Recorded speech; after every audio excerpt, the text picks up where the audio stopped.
Hi everybody, welcome to A Case of the Jills. Hey, so I have some big news. Have you noticed that number? I guess, I don't know if it's down there, if it's up there. Thanks to all of you, I have finally hit 1,000 subscribers. It only took me 3 months longer than I thought it would, but I'm not gonna count. I couldn't be more excited because now we can do some fun things. Like one of the things I've been wanting to do for a really long time, which is a live stream here on YouTube, which I'm gonna be scheduling very soon, coming up within the next week or so. This is a little bit scary. I might give myself 2 weeks on that. I feel like the live stream is gonna give us the opportunity to interact in a really cool way. I'm going to be asking you for your questions during that time and also a little bit before so that you can make sure and get your questions answered while we are on the live stream. Also, as promised, I'm going to be doing a giveaway on Instagram this week. More details to come on that, so make sure you check out my Instagram feed. If you don't already follow me, go ahead and find me on Instagram at A Case of the Jills.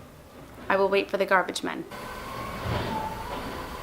Today's video is inspired by someone who wrote me a really interesting email this week. The person who wrote to me is a little bit into her recovery process, and she is at that point where she's stopped doing a lot of exercise, she's gained quite a bit of weight, and she still hasn't gotten her period back. She is feeling very, very emotional, very, very upset. She's looking for a little bit of encouragement, and she was asking me questions about the emotional aspect of this recovery process. She wanted to know if I could relate. She says that in all the research that she's done and the blogs that she's found, the YouTube channels, etc., that it really seems like everyone is handling this with such grace.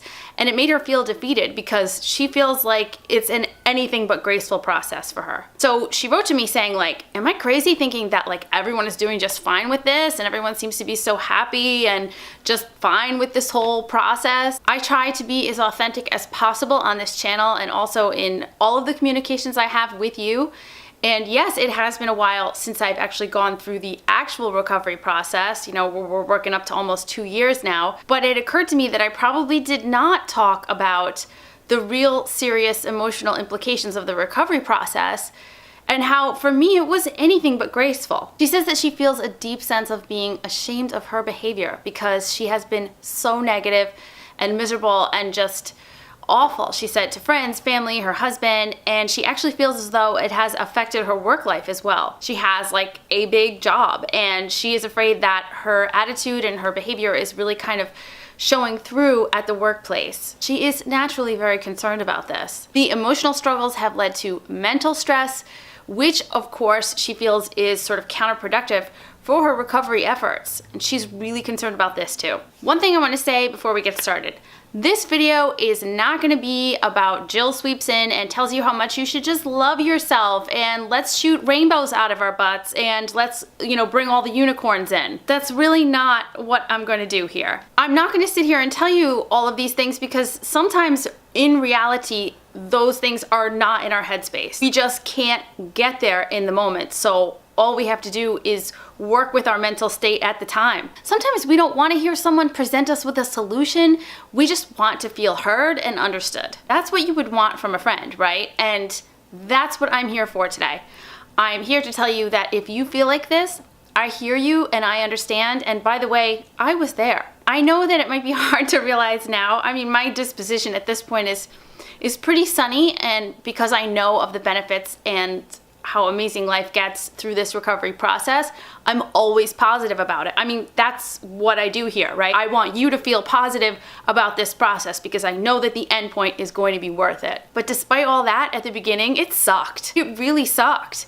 I was not happy and sunshiny and like, yay, this is great. I felt like crap a lot of the time. I went through a lot of pain at the beginning. It seemed like my whole life had completely turned on its head, and I really didn't know what to do. I was confused about what I even saw when I looked in the mirror. I was confused about what I saw in my mind's eye about myself. I thought a lot about what other people were seeing when they looked at me. I had so much regret and shame and sadness. If you deep stalk my Instagram, oh my God, please don't do that. But you'll see someone who is scared and confused and, you know, trying to figure things out. And by the way, I'm never gonna take down any of those posts because that was just me being me at the time. It was just my way of trying to work all this out in my head.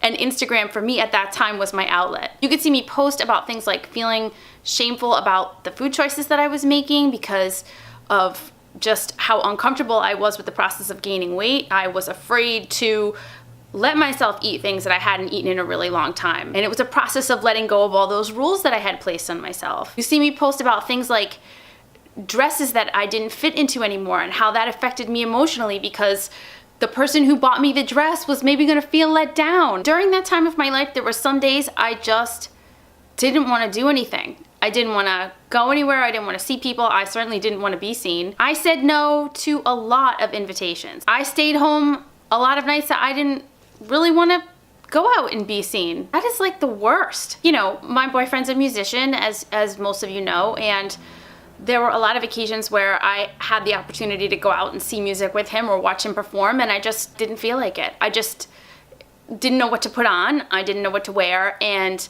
I also wasn't sure if I wanted people to see me in a bigger body. I think that that sucks when I look back because, you know, I should have been out there supporting him. I should have been out there having a good time with him on those nights where I didn't want to go, but I just couldn't get myself to do it sometimes.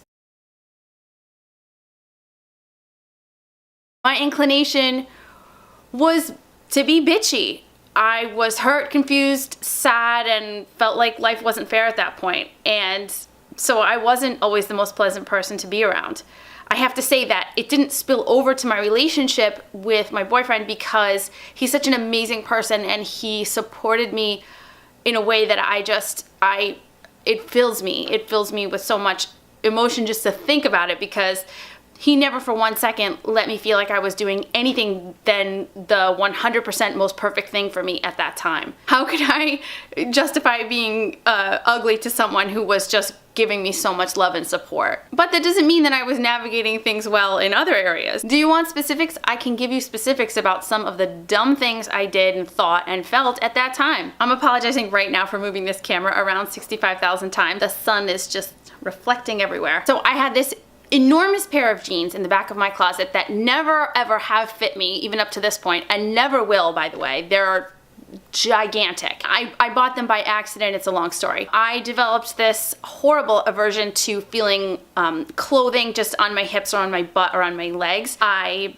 am not really a yoga pants kind of girl, so I wasn't gonna be putting stretchy pants on and say to hell with it. I'm a jeans girl. I wear jeans like every day. So I would only, and I mean only, wear this absolutely ginormous, humongous pair of jeans. They were not attractive, they were not flattering, they weren't even really cute. I would usually top them with an absolutely enormous sweatshirt, hoodie to be exact, on top of the already ginormous jeans. That was not a cute look, but it was just about the only thing that I could stand wearing because I didn't want to feel the clothing on my body. Let's see, sometimes I would take my contact lenses out before taking a shower. My bathroom is like many people's bathrooms where the shower kind of faces the mirror, you know, with the sink in front of it, and sometimes I just didn't want to see. I would take my contacts out, I would look down, I would dry off quickly and put whatever huge pair of pants on that I was gonna wear that day and just kind of get on with it. When I was still running, or maybe when I would go for a walk, I would avoid running or walking in the neighborhood that I used to run in when I was much tinier. How did I think in my mind that people driving through that neighborhood were going to like see me and go, oh my God, that was that girl that used to be so unbelievably skinny and now she looks like a normal human? How did I think that people could even remember me? Just no reason for that at all. Yet I just felt so much shame at that time. I just would either stay inside on my treadmill, or I would just go to some neighborhood or some place where I knew that there would not be anyone that would recognize me. I'm so embarrassed of that. I can't believe I did that. I stopped wearing shorts completely. I mean, yeah, completely. It would be 90 degrees in the summer or 95 degrees and I would be wearing capris. I would wear anything that would just cover as much of my body as I could possibly get away with. Let's see, heat stroke or body shame? Do you want to talk about mood swings? Just the most insane mood swings ever. You know, one minute I would be happy and hopeful and excited and really just proud of myself for being strong, and the other minute I would be just destroyed. I would be depressed and shameful and sad in a second. I had fear. I was like, am I doing this right? Am I gonna actually get my period back? Is it really gonna work? There was so much uncertainty. I also had this sense of, this is not fair. Why is this happening to me? There's so many other women out there that don't have to deal with this and they're much smaller than me. That whole whacked out comparison thing that we do when we're in this kind of moment. And you know what the worst part is? Deep down, I felt this shame because deep down I knew that what I was going through was basically the most superficial, ridiculous problem, first world problem. And I felt so much shame over that. I was embarrassed deep down that I had become so emotional about something that's basically a privilege. And that was really hard for me to know in my mind that what I was going through was kind of trivial, but yet still feel such deep emotions over it at the same time. Of course, I would tell myself now, you can't beat yourself up over that moment, but at the time it really felt painful. So as your friend, I am not gonna try to fix this for you. I think that there's been many videos on this channel right now that you can watch that will tell you how to fix this. The purpose of this video today was just to, again, let you know that you are 100% not alone.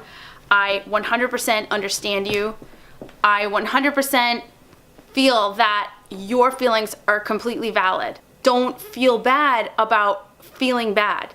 Don't feel bad about taking this time to feel out of sorts. Don't feel bad about being emotional. You've got to be kind to yourself, and it starts with giving yourself the space to feel like crap. The only comfort I wish to offer you today is just to tell you that I swear, I really swear, that it gets better. It doesn't get better in 5 minutes. It may not even get better in 5 weeks, but it does get better. I swear on Tulip, it gets better. Doesn't it get better, Mommy? It does. I know it does. So wherever you are today, if you're struggling, I promise you, it's gonna get better. You can do this, and I'm here for you. Thank you so much for following me on Instagram and finding me on Facebook. If you have questions, please go ahead and email me. You can find my email address below.